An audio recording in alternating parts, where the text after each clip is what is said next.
যদি মাফ না করো আল্লাহ বান্দারে, বলো তোমার বান্দা যাবে কার কাছে,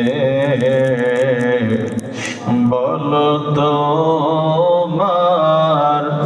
বান্দা যাবে তোমার দয়া না পাই যদি আল্লাহ হাসরে, বলো তোমার বান্দার কি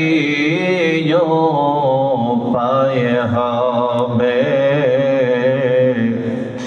বলো তোমার বান্দার কি পায় হবে। আদর করিয়া মানুষ আল্লাহ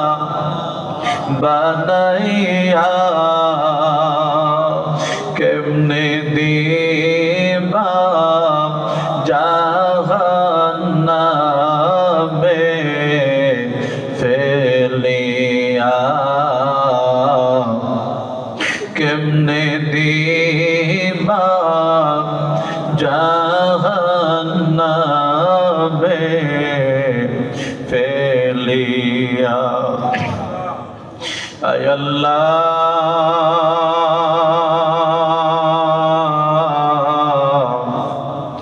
ও আসমানের মালিক, জমিনের মালিক, পাহাড়ের মালিক, সমুদ্রের মালিক আল্লাহ, আপনার কুদরতি নজরে তাকাইয়া দেখেন আমরা কতিপয় গুনাহগার বান্দা, সেই যে মাগরিব থেকে শুরু করে ঈশা থেকে শুরু করে এত রাত্র পর্যন্ত আপনার বান্দাগুলো সেই থেকে শুরু করে এই পর্যন্ত তারা আলোচনা শুনতেছিল, কোরআন হাদিসের আলোচনা। পরিশেষে সোনার মক্কা মদিনার দিকে মনটা ফিরাইয়া বারে বারে যাওয়ার আশায় প্রাণ খুলে দরুদ সালাম পাঠাইলাম, তওবা ইস্তেগফার পাঠ করলাম, লৌহে মাহফুজের কোরআন শরীফ থেকে সূরা আয়াতে